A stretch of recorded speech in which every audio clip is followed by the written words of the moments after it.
സമ്പത്തിൻ്റെ സുവിശേഷം എന്ന ഈ സാമ്പത്തിക പഠന വിചിന്തന പരമ്പരയിലേക്ക് സ്വാഗതം.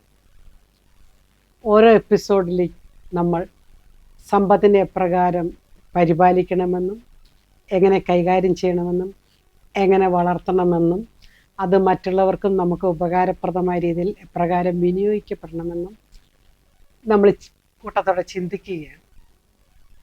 സമ്പത്തിനെക്കുറിച്ച് ഇത്രയധികം സംസാരിക്കേണ്ടതുണ്ടോ എന്നൊക്കെ എന്നോട് ചോദിക്കുന്നവരുണ്ട്.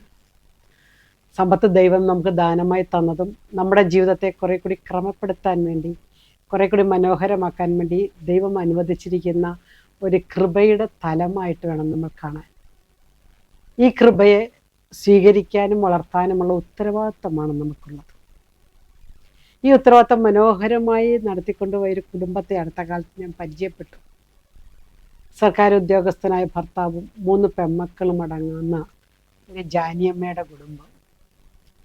ഈ ജാനി എന്നു പേരുള്ള ഈ സ്ത്രീ വളരെ കഷ്ടപ്പെട്ട് മക്കളെയൊക്കെ വളർത്തി പഠിപ്പിച്ച് ഉന്നത വിദ്യാഭ്യാസമൊക്കെ കൊടുത്ത് വിവാഹമൊക്കെ ചെയ്ത് അയച്ചു. അപ്പോഴത്തേക്കും ഭർത്താവ് റിട്ടയർ ചെയ്തു. ഇവർ രണ്ടുപേരും വാർദ്ധക്യത്തിൽ അവരൊന്നിച്ചിങ്ങനെ ജീവിച്ചിരിക്കുന്ന സമയത്ത് ഒരു മകളുടെ കൂട്ടുകാരി കുറച്ച് ദിവസം ആ വീട്ടിൽ വന്ന് നിന്നോട്ടെ എന്ന് ചോദിച്ചൊരു ആവശ്യത്തിന് വേണ്ടി അവളും അവളുടെ കൂട്ടുകാരിയും ഇങ്ങനെ 2 പേര് വന്ന് കൂടെ താമസിച്ചു. ജാനിയമ്മച്ചി കുക്കിങ്ങിൽ മിടുക്കിയായതുകൊണ്ടും വളരെ പോഷക സമൃദ്ധമായി ചെലവ് കുറഞ്ഞ രീതിയിൽ ഭക്ഷണം പാകം ചെയ്ത് കൊടുക്കാനുള്ള മിടുക്കുള്ളത് കൊണ്ടും ആ 2 പെൺകുട്ടികൾക്കും അവിടെ താമസിച്ച് വളരെ ഇഷ്ടപ്പെട്ടു, സന്തോഷകരമായി. 2 ആഴ്ച താമസിച്ച് കഴിഞ്ഞ് പോകാൻ നേരത്ത് അവർ കുറച്ച് പൈസ ഈ അമ്മയുടെ കയ്യിൽ കൊടുത്തു. ജാനിയമ്മയോട് പറഞ്ഞു, മറ്റൊന്നും വിചാരിക്കരുത്, സുരക്ഷിതമായ താമസം തന്നതിനും നല്ല ഭക്ഷണം തന്നതിനും ഞങ്ങളുടെ വക ഒരു ഗിഫ്റ്റാണിത്, വാങ്ങണം. സാമ്പത്തിക ബുദ്ധിമുട്ടുള്ളതിനാൽ ജാനിയമ്മ അത് വാങ്ങി. പിന്നീട് ഇവർ പറഞ്ഞിട്ട് വേറെ 2-3 പേരും കൂടി ആ വീട്ടിൽ വന്ന് താമസിച്ചു. പതുക്കെ ആ വീട് പേയിങ് ഗസ്റ്റ് എന്നും ഹോസ്റ്റലെന്നും ഒക്കെ വിളിക്കാവുന്ന വിധത്തിൽ അത് വിപുലമായി. 40-50 പേര് ഇന്നവിടെ താമസിക്കുന്നു. ഇവർ 2 പേരെ കൂടാതെ, ഭാര്യയും ഭർത്താവും കൂടാതെ വേറെ 2 ജോലിക്കാരെയും കൂടി വെച്ച് 4 പേരും കൂടി മനോഹരമായ ഹോസ്റ്റലിനെ മുന്നോട്ട് കൊണ്ടുപോകുന്നു. താമസിക്കുന്ന പെൺകുട്ടികൾക്ക് സുരക്ഷിതത്വവും നല്ല ഭക്ഷണവും അവർക്ക് വളരെ സന്തോഷവും നൽകുവാൻ ഈ വാർദ്ധക്യത്തിൽ ഈ ദമ്പതികൾക്ക് സാധിക്കുന്നു. മാത്രവുമല്ല, അവർക്കാവശ്യമായിട്ടുള്ള പണം പെൺമക്കളെ ആശ്രയിക്കാതെ അവരുടെ ജീവിതത്തിന് ആവശ്യമായിട്ടുള്ള പണം സ്വന്തമായിട്ടുണ്ടാക്കാൻ സാധിക്കുന്നതിൻ്റെ സംതൃപ്തിയും 60 വയസ്സ് പിന്നിട്ട ഈ ദമ്പതികൾക്കുണ്ട്. പലപ്പോഴും ജീവിതത്തെ നമ്മൾ നേരിടുന്ന രീതിക്ക് ഒരു മനോഹാരിത വരുന്നത് നമ്മുടെ പാഷനുമായിട്ട് ബന്ധപ്പെട്ട ഒരു തൊഴിൽ മേഖലയിൽ ഏർപ്പെടുമ്പോഴാണ്. ഒരുപക്ഷെ ജീവിതത്തിൻ്റെ തുടക്കത്തിൽ ജോലിയിൽ പ്രവേശിക്കുന്നവർ കിട്ടുന്ന ജോലിയിൽ പ്രവേശിക്കുന്നവരാണ്. ജീവിക്കാനുള്ള തത്രപ്പാടിൽ ആ ജോലിയിൽ കുറച്ച് മുന്നോട്ട് പോയതിനു ശേഷം കുറച്ച് നാളുകൾക്ക് ശേഷം ഒരു സെക്കൻഡറി ചോയ്സ് അവരെടുക്കുന്നു. ജീവിതത്തിൻ്റെ ഒരു 2ാമത്തെ ഒരു തലം, അത് പാഷനുമായിട്ട് ബന്ധപ്പെട്ടതായിരിക്കും. ഇവരെ സംബന്ധിച്ചോളം കുക്കിംഗ് ആണെങ്കിൽ മറ്റൊരാളെ സംബന്ധിച്ചിടത്തോളം കൃഷിയായിരിക്കാം, അല്ലെങ്കിൽ മറ്റേതെങ്കിലും രൂപഭാവങ്ങളായിരിക്കാം, ടൂറിസം ആയിരിക്കാം. ഇങ്ങനെ ടൂറിസം മേഖലയിൽ, ഹോസ്റ്റൽ മേഖലയിൽ, അല്ലെങ്കിൽ മറ്റ് സംരംഭങ്ങളുടെ മേഖലയിലേക്ക് കടന്നു വരുന്ന അനേകം കുടുംബങ്ങൾ ഇന്ന് കേരളത്തിലുണ്ട്. ഞാൻ പറഞ്ഞു വരുന്നത് സംരംഭകത്വം എന്ന ഒരു സാമ്പത്തിക ചിന്തയിലേക്കാണ്. ഓണ്ടർപ്രണർഷിപ്പ് എന്ന് പറയുന്നത്. ആരാണ് ഒരു സംരംഭകൻ? അവരാണ് വികസനത്തിൻ്റെ നായകർ. Entrepreneur is the hero in the whole drama of development എന്ന് പറയുന്നത്. വികസനം എന്നുള്ള ഡ്രാമയിൽ ആരാണ് നായകൻ എന്ന് ചോദിച്ചു കഴിഞ്ഞാൽ അത് സംരംഭകനാണ്. സംരംഭകൻ എന്ന് പറയുന്ന ഒരു ഇനീഷ്യേറ്റീവ് എടുക്കാൻ കഴിവുള്ള വ്യക്തിയാണ്. നൂതനത്വം അല്ലെങ്കിൽ ഒരു പുതുമ സൃഷ്ടിക്കാൻ കഴിവുള്ള വ്യക്തി. അതിനെ സാമ്പത്തിക ശാസ്ത്രത്തിൽ ഇന്നൊവേഷൻ എന്നുള്ള വാക്കാണ് ഉപയോഗിക്കുന്നത്. ഇന്നൊവേഷൻ, പുതുമ സൃഷ്ടിക്കുക. പുതിയൊരു പ്രോഡക്റ്റാകാം, പ്രോഡക്റ്റിൻ്റെ കെട്ടിലും മട്ടിലുള്ള മാറ്റങ്ങളാകാം, അതിൻ്റെ ഷേപ്പാകാം, അതിൻ്റെ സ്മെല്ലിലാകാം, അല്ലെങ്കിൽ മറ്റേതെങ്കിലും രീതിയിലുള്ള അവതരണത്തിലാകാം. എവിടെയെങ്കിലും ഒരു ഇന്നൊവേഷൻ സൃഷ്ടിക്കാനുള്ള കഴിവ്. ഈ ഒരു കഴിവോടുകൂടി പല വ്യക്തികളും ഇന്ന് സാമ്പത്തിക മേഖലയിൽ വളരെയധികം ഉയരുന്ന നമുക്ക് കാണാൻ സാധിക്കും. നവംബർ 19 ലോക സംരംഭകത്വ ദിനമാണ്. സംരംഭകരെ പ്രോത്സാഹിപ്പിക്കാൻ വേണ്ടി ലോകമെമ്പാടുമുള്ള സർക്കാരുകൾ കുറെ കൂടി ഊന്നൽ നൽകുകയാണ്. നമുക്കറിയാം, ഒരു സംരംഭകനാണ് ഉൽപ്പാദനത്തിൻ്റെ കേന്ദ്രബിന്ദു. ഉൽപ്പന്നം സമൂഹത്തിലേക്ക് ഇറക്കുന്നത് കൊണ്ട്, പുതുമ സൃഷ്ടിക്കുന്നത് കൊണ്ട് അതിന് ഡിമാൻഡ് ഉണ്ടാകും. അതിന് ഡിമാൻഡ് ഉണ്ടാകുന്നതുകൊണ്ട് അതിന് പ്രൈസ് സൃഷ്ടിക്കാൻ സാധിക്കുന്നത്, അതിനൊരു മൂല്യം, വിലയുണ്ട്. ഈ വില മുന്നോട്ട് കൊണ്ടുപോകുന്നതനുസരിച്ച് ലാഭവും ഉണ്ടാകും. ഈ സംരംഭകത്വം എന്ന് പറയുന്നത് ഈ മേഖലകളിലൂടെ കടന്നു പോകുമ്പോൾ സഭ നമുക്ക് 3 മേഖലകൾ നമുക്ക് കാണിച്ചു തരുന്നുണ്ട്. ഒരു നിക്ഷേപകൻ പണത്തെ നിക്ഷേപിക്കുമ്പോൾ അല്ലെങ്കിൽ സംരംഭകനാകാൻ ശ്രമിക്കുമ്പോൾ 3 മേഖലകളിൽ പ്രാധാന്യം കൊടുക്കണമെന്ന് സഭാ പഠനങ്ങൾ നമ്മളോട് സംസാരിക്കുന്നു. ഒന്ന്, ഒരു എത്തിക്കൽ ഇൻവെസ്റ്റിംഗ് ആണ്. എത്തിക്കൽ ഇൻവെസ്റ്റിംഗ് എന്ന് പറഞ്ഞു കഴിഞ്ഞാൽ കാത്തലിക് സോഷ്യൽ ടീച്ചിങ് അനുസരിച്ച്, സഭയുടെ സാമൂഹ്യ പഠനങ്ങൾക്കനുസരിച്ച് വേണം നമ്മൾ പണം നിക്ഷേപിക്കേണ്ടത്. എന്ന് പറഞ്ഞാൽ മൂല്യാധിഷ്ഠിതമല്ലാത്ത, മനുഷ്യസ്നേഹമില്ലാത്ത, മനുഷ്യനെ നശിപ്പിക്കുന്ന ഒരു വസ്തുവും ഉൽപ്പാദിപ്പിക്കാൻ നമ്മൾ ഇൻവെസ്റ്റ് ചെയ്യാൻ പാടില്ല. ഇൻവെസ്റ്റ്മെൻ്റ് എന്ന് പറയുന്ന നിക്ഷേപമാണ്. സമ്പാദ്യവും നിക്ഷേപവും തമ്മിൽ വ്യത്യാസമുണ്ട്. എനിക്ക് വേണ്ടി കുറച്ച് പൈസ ഞാൻ സമ്പാദിച്ചു വെക്കുന്നതും മറ്റൊരാൾക്ക് ഉപകാരപ്രദമായ വിധത്തിൽ ഞാൻ ആ സമ്പാദ്യത്തെ മുടക്കുന്നതുമാണ് നിക്ഷേപം എന്ന് പറയുന്നത്. നിക്ഷേപകനാണ് സമൂഹത്തെ സൃഷ്ടിക്കുന്നത്. അപ്പോൾ ഈ നിക്ഷേപിക്കുന്നത് എവിടെയാണെന്ന് ചോദിച്ചു കഴിഞ്ഞാൽ അതൊരു എത്തിക്കൽ ഇൻവെസ്റ്റ്മെൻറ്റാണ്. അതുകൊണ്ട് തന്നെ നിക്ഷേപകൻ സ്വയം ചിന്തിക്കണം, ഞാൻ പണം മുടക്കുന്ന മേഖല, ഞാൻ പണം മുടക്കി ആരംഭിച്ചിരിക്കുന്ന വ്യവസായം, ഇത് മനുഷ്യ നന്മയ്ക്ക് ഉതകുന്നതാണോ? എൻ്റെ ഉൽപ്പന്നം മനുഷ്യനെ നശിപ്പിക്കുന്നതാണോ, മനുഷ്യനെ വളർത്തുന്നതാണോ? മറ്റൊരാൾക്ക് കൂടി ഉപകാരപ്രദമായ രീതിയിൽ എൻ്റെ സമ്പാദ്യത്തെ മാറ്റുന്ന നിക്ഷേപങ്ങളിലേക്കാണ് നമ്മൾ പോകേണ്ടത്. അവിടെ നമ്മളൊരു തൊഴിൽ ദാതാവാകും. Rather than becoming an employee, I become an employer. ആരുടെയെങ്കിലും കീഴിൽ പണിയെടുക്കുന്ന ഒരു വ്യക്തിയിൽ നിന്ന് പണി കൊടുക്കുന്ന ഒരു വ്യക്തിയിലേക്കുള്ള എൻ്റെ വളർച്ച, അതാണ് ഓണ്ടർപ്രണർഷിപ്പ്. അതിന് നമ്മൾ ആദ്യം തന്നെ ഫെയ്ത്തിൽ ഇൻവെസ്റ്റ് ചെയ്യാൻ പഠിക്കണം. വിശ്വാസത്തിൽ നമ്മൾ ഇൻവെസ്റ്റ് ചെയ്യാൻ പഠിക്കണം. എന്ന് പറഞ്ഞ അർത്ഥം ദൈവോന്മുഖമാവുക എന്നാണ്. ദൈവോന്മുഖമാവുക, ദൈവത്തിൽ ആശ്രയിക്കുക. ദൈവത്തിൽ ആശ്രയിച്ചിട്ട് ദൈവത്തോട് ചോദിക്കുക, ഏത് മേഖലയിലാണ് ഞാൻ പണം മുടക്കേണ്ടത്, ഏത് ബിസിനസ്സിലാണ് ഞാൻ ഏർപ്പെടേണ്ടത്, ഏത് കർമ്മ മേഖലയിലേക്കാണ് ഞാൻ പോകേണ്ടത്. അവിടെ എനിക്കൊരു ട്രസ്റ്റ് വരും. ട്രസ്റ്റ് എന്ന് പറഞ്ഞാൽ ദൈവത്തിലൊരു ആശ്രയം വരും. ദൈവത്തിൽ ആശ്രയിക്കുമ്പോൾ എനിക്കൊരു ഹോപ്പ് വരുന്നു, എനിക്കൊരു പ്രത്യാശ വരും. ഈ പ്രത്യാശയാണ് നമ്മുടെ ഊർജം. പലരും നമ്മളെ നിരാശപ്പെടുത്തിയേക്കാം. ആരോ പറഞ്ഞതുപോലെ, എന്നെ മനസ്സിനെ തകർക്കുന്നത്, നെഗറ്റീവായിട്ട് എന്നോട് പറയുന്നതാണ് എൻ്റെ ഇൻവെസ്റ്റ്മെൻറ്റ്. പലപ്പോഴും നമ്മുടെ മനസ്സിനെ പലരും ഇടിക്കും, ചില വാക്കുകളിലൂടെ, ചില പ്രവൃത്തിയിലൂടെ, ചില പെരുമാറ്റത്തിലൂടെ. അത് ഡിസ്ഇൻവെസ്റ്റ്മെൻ്റ് അല്ല, അത് ഇൻവെസ്റ്റ്മെൻറ്റാണ്. എന്നിലെ നിഷേധാത്മകമായ എൻ്റെ മനസ്സിനെ അസ്വസ്ഥമാക്കിയ, അല്ലെങ്കിൽ നമ്മുടെ ബന്ധുമിത്രാദികൾ തന്നെ മതി, വേറെ പണിയൊന്നുമില്ലേ, ഞാനും കൊണ്ട് കാശ് കളയണോ എന്നൊക്കെ ചോദിക്കും. അത് നമ്മളൊരു ഇൻവെസ്റ്റ്മെൻറ്റ്, അത് നമ്മുടെ ഒരു പോസിറ്റീവ് ആക്കി എടുക്കുക കേട്ടോ. എന്നിട്ട് മുന്നോട്ട് കൊണ്ടുപോകുക. ഏത് സംരംഭകനും തുടക്കത്തിൽ തിരിച്ചടികൾ ഒത്തിരി നേരിട്ടവരാണ്, പക്ഷെ അവർ മുന്നോട്ട് പോവുകയാണ്. അപ്പോൾ ഒരു എത്തിക്കൽ ഇൻവെസ്റ്റ്മെൻ്റാണ് ഞാൻ പറഞ്ഞു വരുന്നത്. അത് നമ്മുടെ സമ്പത്തിൻ്റെ ഒരു പ്രധാനപ്പെട്ട തലം. നമ്മളോട് ചുറ്റിപ്പറ്റി നിൽക്കുന്ന ജീവിതങ്ങൾക്ക് give them roots and wings ഞാൻ പറയും. അതിന് കത്തോലിക്ക സഭയുടെ കാഴ്ചപ്പാടാണ് ഗീവ് റൂട്ട്സ് ആൻഡ് വിങ്സ്. ആഴത്തിൽ വേരോടാൻ അവരെ പഠിപ്പിക്കുക, ചിറക് വിടർത്തി ഉയർന്നു നടക്കാൻ. അപ്പോൾ കുറച്ച് പേർക്ക് പണി കൊടുക്കാൻ നമുക്ക് സാധിക്കും. അവരുടെ ജീവിതത്തെ ആഴത്തിൽ വേരോടാൻ നമ്മൾ സഹായിക്കുന്നു, അവരുടെ ജീവിതത്തെ പറന്നുയർന്നു പോകാൻ നമ്മൾ സഹായിക്കുന്നു. പലപ്പോഴും ചിലർ പറയാറുണ്ട്, ബന്ധത്തിൽപ്പെട്ട ആർക്കും തൊഴിൽ കൊടുക്കരുത്, പിന്നെ അത് പാരയാകും, പണിയാകും. ചില അനുഭവങ്ങളിൽ നിന്ന് പറയുന്നതാണ്. ഈ നെഗറ്റിവിറ്റി നമ്മുടെ ഇൻവെസ്റ്റ്മെൻ്റായിട്ട് നമ്മൾ വീണ്ടും കാണുക. ഇങ്ങനെയുള്ള നെഗറ്റീവ് അനുഭവങ്ങൾ ഉണ്ടാകുന്നത്, കൂടെ നിന്ന് ചതിച്ചവർ, സാമ്പത്തികമായി നമ്മളെ കടത്തിലെത്തിച്ചവർ, ഇതൊക്കെ ഉണ്ടാകാം, തിരിച്ചടികളുണ്ടാകാം. പക്ഷെ അവിടെ നിന്നും ഫീനിക്സ് പക്ഷിയെ പോലെ പറന്നുയരാനുള്ള ഒരു ഊർജം, അതാണ് ഞാൻ നേരത്തെ പറഞ്ഞ ട്രസ്റ്റ് ആൻഡ് ഹോപ്പ്. ദൈവത്തിൽ ആശ്രയിക്കുക, ദൈവാശ്രയം തരുന്ന പ്രത്യാശയിൽ ജീവിക്കുക. ഞാൻ ഓർക്കുന്നുണ്ട്, ഞാനൊരു സാമ്പത്തികമായി തകർന്ന ഒരു കമ്പനിയിൽ, കോടികളുടെ നഷ്ടത്തിൽ നിൽക്കുന്ന കമ്പനിയിൽ പോയി പ്രാർത്ഥിച്ചത്. മെഷീനറി മുഴുവൻ തുരുമ്പെടുത്ത് കിടക്കുന്ന ആ ഫാക്ടറിയിൽ നിന്ന് ആ ഫാക്ടറിക്ക് വേണ്ടി നിന്ന് പ്രാർത്ഥിക്കുമ്പോൾ ആ ഫാക്ടറി ഉടമസ്ഥൻ്റെ പ്രത്യാശയും പ്രതീക്ഷയുമാണ് എന്നെ അത്ഭുതപ്പെടുത്തിയത്. ദൈവം ഇവിടെ നിന്ന് എന്നെ ഉയർത്തും, ദൈവം ഇവിടെ നിന്ന് എന്നെ വളർത്തും. കാരണം ഞാൻ ആർക്കും ദോഷം ചെയ്യുന്ന ഒന്നും ചെയ്തിട്ടില്ല. ഈ കമ്പനി കൂടെ നിന്നവർ ചതിച്ചത് മൂലം ഉണ്ടായ ചില പ്രത്യാഘാതങ്ങൾ, തിരിച്ചടികളാണ് കമ്പനി നഷ്ടത്തിലത്. അപ്പോൾ അതാണ് ഒന്നാമത്തെ തലം, എത്തിക്കൽ ഇൻവെസ്റ്റ്മെൻറ്റാണ്. രണ്ടാമത്തെ ഒരു തലം സോഷ്യലി റെസ്പോൺസിബിൾ ഇൻവെസ്റ്റ്മെൻറ്റ് എന്ന് പറയും. സാമൂഹ്യ പ്രതിബദ്ധതയോടുകൂടിയുള്ള ഒരു ഇൻവെസ്റ്റ്മെൻറ്റ്. നമുക്ക് പറയാം, അതിൽ നമുക്ക് എന്തൊക്കെ വേണം?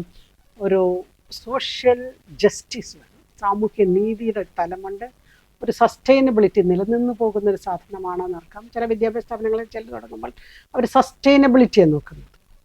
ഗുഡ് ഗവേണൻസ്, നല്ല രീതിയിൽ നടത്തിക്കൊണ്ടുപോകാൻ സാധിക്കും എന്ന് പറഞ്ഞാൽ അഴിമതി ഇല്ലാതെ, ആരെയും വഞ്ചിക്കാതെ മുന്നോട്ട് കൊണ്ടുപോകുന്ന ഒരു സോഷ്യലി റെസ്പോൺസിബിൾ ഇൻവെസ്റ്റ്മെൻറ്റ്. കൂടെ നിൽക്കുന്നവരെല്ലാം മാക്സിമം യൂട്ടിലൈസ് ചെയ്തിട്ട് എൻ്റെ കമ്പനി വളരണമെന്ന് ചിന്തിക്കുകയും കൂടെ ജോലി ചെയ്യുന്നവർക്ക് ആവശ്യത്തിന് കൂലിയോ ജീവിത സാഹചര്യങ്ങളോ കൊടുക്കാതിരിക്കുകയും, നേരത്തെ പറഞ്ഞ റൂട്ട്സോ വിങ്സോ ഒന്നും കൊടുക്കാതിരിക്കുകയും ചെയ്ത് ഞാനാകുന്ന അല്ലെ എൻ്റെ കമ്പനി ഇങ്ങനെ വളർന്ന് വലുതായി വരിക എന്നുള്ളൊരു ചിന്ത മാത്രം കൊണ്ടുപോകുമ്പോൾ അത് ഒരു സോഷ്യലി റെസ്പോൺസിബിൾ ഇൻവെസ്റ്റിംഗ് അല്ല.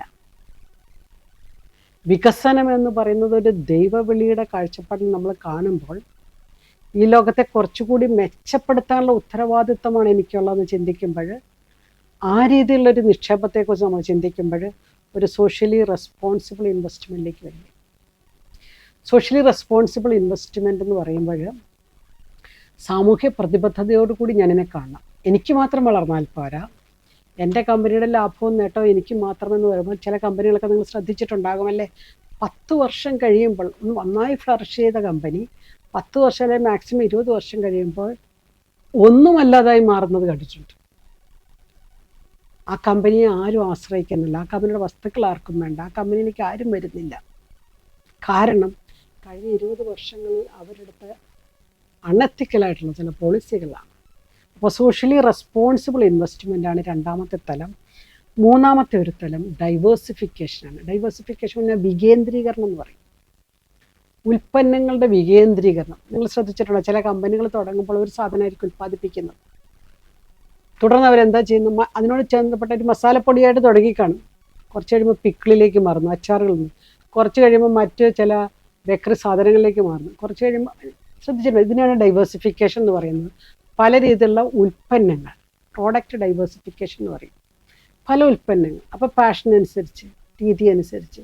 ഞാൻ ഓർക്കുന്ന ഒരു വീട്ടമ്മ, ദാരിദ്ര്യം, ബുദ്ധിമുട്ട്, എന്നും കടം, പതുക്കെ ചമ്മന്തിപ്പൊടി വിൽക്കാൻ തുടങ്ങി. കാരണം അവൾ നന്നായിട്ടത് ഉണ്ടാക്കും. പിന്നീട് അച്ചാറായി മാറി, പിന്നീട് ഇപ്പോൾ കാവട പോലത്തെ പലഹാരങ്ങളായിട്ട് മാറി.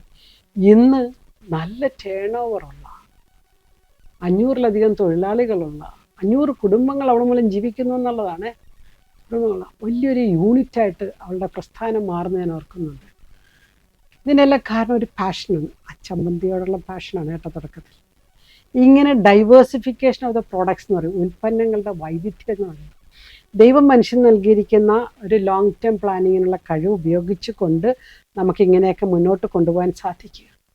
അങ്ങനെ വരുമ്പോൾ എന്ത് പറ്റും, പല രീതിയിലാണ് വളർച്ച സംഭവിക്കുന്നത്. പ്രധാനമായിട്ടും 4 രീതിയിലുള്ള വളർച്ച സംഭവിക്കുന്നു. ഒന്ന്, വ്യക്തിപരമായ മാനം. സമ്പത്തിനൊരു വ്യക്തിപരമായ മാനമുണ്ട്. വ്യക്തിപരമായ ജീവിതത്തിന് ആവശ്യമായിട്ടുള്ള പണം, അവനവൻ്റെ ജീവിതാവശ്യങ്ങൾക്കുള്ള പണം സ്വയം കണ്ടെത്തുന്നു. ചില ആളുകളെങ്കിലും എപ്പോഴും അവനവൻ്റെ ജീവിതാവശ്യമുള്ള പണം മറ്റുള്ളവർ തരുന്നില്ല എന്ന് പറഞ്ഞ് പരിഭവിക്കുന്നവരെ കാണുന്നുണ്ട്. അവർക്കൊക്കെ പണമുണ്ട്, അവരുടെയൊക്കെ കയ്യിലൊക്കെ ഇഷ്ടം പോലെ കാശുണ്ട്, എനിക്ക് മാത്രമില്ല. എന്നാൽ പിന്നെ അവർക്കൊക്കെ എന്താ ഇങ്ങനെ തന്നാൽ? കഴിഞ്ഞ ദിവസം ഒരു പെൺകുട്ടിയോട് ചോദിച്ചു, നീ എന്തിനാണ് അവരുമായിട്ടൊക്കെ വഴക്കുണ്ടാക്കുന്നത്, നിൻ്റെ കുടുംബത്തിലുള്ള മറ്റുള്ളവരായിട്ട് വഴക്കുണ്ടാക്കണത്? അതെന്നാന്നറിയാമോ, അവരുടെ കല്യാണത്തിന് പോയി നിന്നപ്പോൾ കണ്ടില്ലേ, എന്ത് നല്ല കല്യാണമായിരുന്നു, എന്നാൽ പിന്നെ കുറച്ച് കാശ് ഞങ്ങൾക്ക് തരാൻ പാടില്ല. ഞാൻ പറഞ്ഞു, അവർ 10-25 വർഷം വിദേശത്ത് പോയി ജോലി ചെയ്ത് ഉണ്ടാക്കി പണം കൊണ്ട് അവരുടെ മകളുടെ കല്യാണം നടത്തുമ്പോൾ, ഇച്ചിരി മനോഹരമായി നടത്തുമ്പോൾ നീ എന്തിനാ അസ്വസ്ഥപ്പെടുന്നത്? നിനക്ക് ആവശ്യമുള്ളവർ തരുന്നുണ്ടല്ലോ, പോരാന്നുള്ള നിന്റെ ചിന്ത കൊണ്ടല്ലേ. ചില മനുഷ്യരിങ്ങനെയാണ്, എത്ര കിട്ടിയാലും അവരായിട്ട് അവരുടെ ജീവിതത്തെ മെച്ചപ്പെടുത്തത്തില്ല, എന്നാൽ മെച്ചപ്പെട്ട ജീവിതങ്ങളെ കാണുമ്പോൾ അസ്വസ്ഥമാണ്. എന്നിട്ട് അവരൊക്കെ എനിക്കെന്താ തരണം? വളരെ വികലമായ സാമ്പത്തിക ചിന്തയായിരുന്നു. അപ്പോൾ വ്യക്തിപരമായ സാമ്പത്തിക വളർച്ച ഇവിടെ സംഭവിക്കുന്നു സംരംഭകത്വത്തിലൂടെ. രണ്ടാമത്തത് കുടുംബപരമായ സാമ്പത്തിക വളർച്ച. ഫാമിലിയിൽപ്പെട്ട പലർക്കും തൊഴിൽ കൊടുക്കാൻ സാധിക്കുന്നു, ഫാമിലിയിലെ ചില ആവശ്യങ്ങൾക്ക് പണം കൊടുക്കാൻ സാധിക്കുന്നു. അപ്പോൾ സംരംഭകന് തൻ്റെ കുടുംബത്തിലെ മറ്റുള്ളവരെയും കൂടി ചേർത്ത് പിടിക്കാൻ സാധിക്കുന്നു എന്നുള്ളതാണ്. ചില കേറ്ററിംഗ് ഒക്കെ നടത്തുന്ന ചില സ്ഥാപനങ്ങളെ നിങ്ങൾ ശ്രദ്ധിച്ചിട്ടുണ്ടോ? കേറ്ററിംഗ് ബിസിനസ് നടത്തുന്നവരെ കുടുംബാംഗങ്ങളെല്ലാം അതിനകത്ത് ഇൻവോൾവ്. സബോള പൊളിക്കുന്നത് തുടങ്ങി അതിൻ്റെ ബിസിനസ് പിടിക്കുന്നതും വരെ അതുമായിട്ട് മാർക്കറ്റിംഗ് ചെയ്യുന്നതും എല്ലാം കുടുംബാംഗങ്ങളൊക്കെ തന്നെയാണ്. കുടുംബത്തിലുള്ള എല്ലാവരെയും ഒന്നിച്ചു ചേർത്ത് വളർത്തിക്കൊണ്ടുവരാൻ പറ്റുന്ന കുടുംബത്തിൻ്റെ സാമ്പത്തിക വളർച്ച മാറുന്നു. മൂന്നാമത്തെ ഒരു തലം ഒരു രാഷ്ട്രീയപരമായ അല്ലെങ്കിൽ സാമൂഹ്യമായ മാനമാണ്. അപ്പോൾ തൊഴിലുകളെ സൃഷ്ടിക്കുന്ന വ്യക്തികൾ പണത്തെ സൃഷ്ടിക്കുന്നുണ്ട്. പണത്തെ സൃഷ്ടിക്കുമ്പോൾ രാഷ്ട്രത്തിൻ്റെ വളർച്ച സംഭവിക്കുന്നുണ്ട്. അതിനെ നമ്മൾ GDP എന്നൊക്കെയുള്ള വാക്കുകളാണ് ഉപയോഗിക്കുന്നത്. ഗ്രോസ് ഡൊമസ്റ്റിക് പ്രൊഡക്റ്റ്, മൊത്ത ആഭ്യന്തര ഉൽപ്പന്നം. ഒരു രാജ്യത്തിൻ്റെ വളർച്ച ആ രാജ്യത്തിൻ്റെ GDPയുമായിട്ട് ബന്ധപ്പെട്ടായിരിക്കുന്നു. ആ രാജ്യത്ത് ഉൽപ്പാദിപ്പിക്കപ്പെടുന്ന വസ്തുക്കളുടെ മൂല്യമായിട്ട് ബന്ധപ്പെട്ടായിരിക്കുന്നു. അപ്പോൾ ചില രാജ്യത്ത് നമ്മൾ പറയാം GDP അവിടെ വളരെ കൂടുതലാണ്, ചില രാജ്യത്തെക്കുറിച്ച് നമ്മൾ പറയാം അവിടെ GDP കുറവാണ്. ഈ GDP കുറയാൻ കാരണം ആ രാജ്യത്തിനകത്തുള്ള മനുഷ്യർക്ക് സംരംഭകത്വ ചിന്തയില്ലാത്തത് കൊണ്ടാണ്. ഓണ്ടർപ്രണർഷിപ്പ് ചിന്തയുണ്ടെങ്കിൽ ഈ രാജ്യത്തിന് ആവശ്യമായിട്ടുള്ള പ്രോഡക്റ്റ് ഞങ്ങൾ ഉൽപ്പാദിപ്പിക്കണം, അതിലൂടെ ഇവിടുത്തെ തൊഴിൽ വർദ്ധിക്കും. ഇവിടുത്തെ തൊഴിൽ വർദ്ധിക്കും, ഇവിടെ വരുമാനം വർദ്ധിക്കും. ഇവിടെ വരുമാനം വർദ്ധിക്കുമ്പോൾ ഇവിടെ ഡിമാൻഡ് വർദ്ധിക്കും. ഡിമാൻഡ് വർദ്ധിക്കുമ്പോൾ ഇവിടുത്തെ സപ്ലൈ പ്രൊഡക്ഷൻ വർദ്ധിക്കും. ഇതെല്ലാം തന്നെ കൂട്ടിക്കെട്ടിക്കിടക്കുന്ന ചങ്ങലകളാണ്. അപ്പോൾ ഒരു സംരംഭകൻ എന്താ ചെയ്യുന്നത്? അവൻ പണം സൃഷ്ടിക്കുകയാണ് ചെയ്യുന്നത്. അവൻ പണം സൃഷ്ടിക്കുന്നത് കൊണ്ട് ചുറ്റുപാടുമുള്ളവർക്ക് അല്ലെങ്കിൽ അതുമായിട്ട് ബന്ധപ്പെട്ട് നിൽക്കുന്നവർക്ക് അവരുടെ ജീവിത രീതി മാറുന്നു, അവരുടെ ഡിമാൻഡുകൾ മാറുന്നു, പുതിയ പുതിയ ഉൽപ്പന്നങ്ങൾക്ക് വേണ്ടി അവർ തേടുന്നു, മെച്ചപ്പെട്ട ജീവിത സൗകര്യങ്ങൾക്ക് വേണ്ടി അവർ കാര്യങ്ങൾ സ്വരുക്കൂട്ടുന്നു. അതുവഴി രാഷ്ട്രത്തിൻ്റെ വളർച്ചയാണ്. പലപ്പോഴും ഈ രാജ്യം എനിക്കെന്ത് തന്നില്ല എന്ന് ചിന്തിക്കുന്നവരെ ഒത്തിരി പേരെ ഞാൻ കണ്ടുമുട്ടുന്നുണ്ട്. ഒത്തിരി വർഷങ്ങൾ ഇവിടെ പഠിച്ചിട്ട് 10, 15, 20 കൊല്ലം ഈ രാജ്യത്ത് പഠിച്ചിട്ട് ഈ രാജ്യം കൊള്ളത്തില്ല എന്ന് പറഞ്ഞിട്ട് മറ്റൊരു രാജ്യത്തേക്ക് പോവുകയും അവിടെ എൻ്റെ മെച്ചപ്പെട്ട ജീവിത സൗകര്യങ്ങളും എൻ്റെ വർക്ക് കൾച്ചറും എൻ്റെ വർക്ക് ലൈഫ് അഡ്ജസ്റ്റ്മെൻറ്റുകളും മനോഹരമാണെന്നും പറഞ്ഞ് രാജ്യത്തോട് സ്നേഹവുമില്ലാതെ പോകുന്ന അനേകം പേരെ നമ്മൾ കണ്ടുമുട്ടുകയാണ് ഈ നാളുകളിൽ. എന്നാൽ ഈ രാജ്യത്ത് ജനിച്ച് ഈ രാജ്യത്ത് വിദ്യാഭ്യാസം നേടിയതിന് ശേഷം ഈ രാജ്യത്തിന് ഒന്നും കോൺട്രിബ്യൂട്ട് ചെയ്യണം എന്നുള്ള ചിന്തയില്ലാത്ത അവസ്ഥയിലേക്കുള്ള നമ്മുടെ പൗരന്മാരുടെ ഈ പോക്ക് കാണുമ്പോൾ രാജ്യം എങ്ങനെ വികസിക്കാനാണ്? കാര്യം ശരിയാണ്, രാജ്യത്തിനകത്ത് നമ്മളെ ഇഷ്ടപ്പെടാത്ത പല ഘടകങ്ങളുണ്ട് എന്ന് വെച്ചുകൊണ്ട് എന്നിട്ട് എൻ്റെ കാര്യം മാത്രം ചിന്തിക്കുന്നത് കൊണ്ടാണ് അവരങ്ങനെ പോകുന്നത്. വിദേശത്തോട്ട് ജോലിക്കോ പണത്തിനോ പഠനത്തിനോ പോകുന്നവരെ ഞാൻ കുറ്റപ്പെടുത്തുകയല്ല ചെയ്യുന്നത്, അവരുടെ ചിന്താഗതിയെക്കുറിച്ചാണ് ഞാൻ പറയുന്നത്. I don't like this country എന്നവർ പറയുമ്പോൾ നിങ്ങൾ രാജ്യത്തിന് എന്ത് കൊടുത്തു, എന്ത് ചെയ്തു എന്ന ചോദ്യത്തിന് എന്താ ഉത്തരം? അപ്പോൾ രാഷ്ട്രത്തിന് അല്ലെങ്കിൽ സമൂഹത്തിന് സാമ്പത്തിക മാനത്തിൻ്റെ വളർച്ച ഈ സംരംഭകരിലൂടെ കടന്നു വരുന്നു. ഫൈനലി ദൈവത്തോടാണ്. ദൈവം എന്നെ അരമേൽപ്പിച്ച ഭൂമിയിൽ, ദൈവം എന്നിൽ നിക്ഷേപിച്ച താലന്തുകളിൽ, ദൈവം എനിക്ക് തന്ന ജീവിത സാഹചര്യത്തെ ഞാൻ മാക്സിമം ഉപയോഗിച്ച് അത് ദൈവത്തോടുള്ള എൻ്റെ പ്രത്യുത്തരം.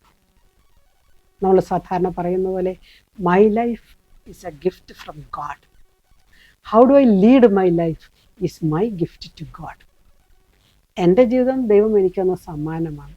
ഞാനിത് എപ്രകാരം ജീവിക്കുന്നു എന്നുള്ളത് ദൈവത്തിന് എനിക്ക് തിരിച്ചു കൊടുക്കാൻ പറ്റുന്ന പ്രതിസമ്മാനം. ഈ പ്രതിസമ്മാനത്തിൻ്റെ ഒരു തലമാണ് നമ്മളിപ്പോൾ കാണുന്ന ഈ സംരംഭകത്വം. ഇവിടെ 2 തരത്തിലുള്ള ചിലവുകൾ നമുക്ക് കടന്നു വരും കേട്ടോ. ഒന്ന് ഒരു സ്ഥിര ചിലവെന്ന് പറയും, ഫിക്സഡ് കോസ്റ്റ് എന്ന് പറയും. 2 വ്യതിയാന ചിലവെന്ന് പറയും, അതായത് ഫ്ലെക്സിബിൾ കോസ്റ്റ്. ഫിക്സഡ് കോസ്റ്റ് എന്ന് പറഞ്ഞാൽ ഇത് തുടങ്ങാൻ നമുക്ക് ആവശ്യമായിട്ടുള്ള ചിലപ്പോൾ ചില മെഷീനറി ആയിരിക്കാം, ചില ബിൽഡിംഗ് ആയിരിക്കാം, അത് ഫിക്സഡ് കോസ്റ്റാണ്. ചിലപ്പോൾ ആദ്യത്തെ മുതൽ മുടക്ക്. ഈ ആദ്യത്തെ മുതൽ മുടക്കിന് പലതരത്തിലുള്ള ലോൺ സംവിധാനങ്ങൾ നമ്മുടെ ബാങ്കുകൾക്കുണ്ട്. അതിന് സംരംഭകത്വ ലോൺ എന്ന് പറയും. സർക്കാർ പോലുള്ള സംവിധാനങ്ങൾ ധാരാളം സബ്സിഡിയോടുകൂടി സ്ത്രീ സൗഹൃദമായി ഒക്കെ ധാരാളം രീതികളുണ്ട്. നമ്മൾ വെറുതെ ഒന്ന് സെർച്ച് ചെയ്താൽ മതി. എവിടെ നിന്നൊക്കെ ലോൺ ലഭിക്കും, ഇതിന് എത്ര പലിശയ്ക്ക് ലഭിക്കും, എത്ര സബ്സിഡി ലഭിക്കും, എത്ര തിരിച്ചടവുണ്ട്, എത്ര പലിശയുണ്ട്, ഇതെല്ലാം ഒന്ന് കണ്ടെത്താൻ സഹായിച്ചു കഴിഞ്ഞാൽ തൊഴിലില്ലായ്മ എന്ന വലിയ പ്രശ്നത്തെ നമുക്ക് നേരിടാൻ സാധിക്കും. പക്ഷേ മാനസിക ഊർജം വളരെ പ്രധാനപ്പെട്ടതാണ്. വ്യതിയാന ചെലവെന്ന് പറയുന്നത്, അല്ലെങ്കിൽ ഫ്ലെക്സിബിൾ കോസ്റ്റ് എന്ന് പറയുന്നത്, ഒരുപക്ഷെ നമ്മൾ മേടിക്കേണ്ട റോ മെറ്റീരിയൽസ്, അസംസ്കൃത വിഭവങ്ങളുടെ ചിലവ്, നമ്മുടെ കറണ്ട് ചാർജ്, ഡെയിലി കൊടുക്കേണ്ട വേജസ്, അങ്ങനെയുള്ള ചില മാറിക്കൊണ്ടിരിക്കുന്ന ചിലവ്. അപ്പോൾ ഒരു ഫിക്സഡ് കോസ്റ്റിനുള്ള വകുപ്പ് ബാങ്കുകളിൽ നിന്ന് സംഘടിപ്പിക്കുകയും വ്യതിയാന ചെലവുകൾ, മാറിക്കൊണ്ടിരിക്കുന്ന ചെലവുകൾ മാർക്കറ്റിങ്ങിനനുസരിച്ച്, വിപണനത്തിനനുസരിച്ച് വളർത്തിയെടുക്കുകയും ചെയ്യുകയാണെങ്കിൽ വലിയ തിരിച്ചടികളില്ലാതെ നമുക്ക് ഈ സംരംഭത്തെ മുന്നോട്ട് കൊണ്ടുപോകാൻ പറ്റും. ഭക്ഷണ ചെലവാകാം, കറണ്ടിന് ചെലവാകാം, മറ്റു പലത്, അല്ലെങ്കിൽ കുടുംബാംഗങ്ങളുടെ മറ്റു ചെലവുകളൊക്കെ ആകാം. ഇതൊക്കെ ഇങ്ങനെ കൊണ്ടുപോകാൻ പറ്റും. ഈ സംരംഭകത്തിൻ്റെ കുറിച്ചുള്ള ചെലവുകളെക്കുറിച്ച് പ്രധാനമായിട്ട് പറയുന്നത് ഒരു ശാസ്ത്രജ്ഞനാണ്, ഫ്രെഡറിച്ച് വോൺ വൈസർ. അദ്ദേഹം നൽകുന്നൊരു ഡെഫിനിഷൻ, നിർവചനം ഇപ്രകാരമാണ്: സാമ്പത്തികമായി മെച്ചപ്പെട്ട തീരങ്ങളിലേക്ക് അടുക്കുവാൻ ഒരു വ്യക്തി എടുക്കുന്ന നേതൃത്വത്തിൻ്റെ ധീരമായ കാൽവയ്പ്പാണ് സംരംഭം. ഒന്നുകൂടി പറയാം.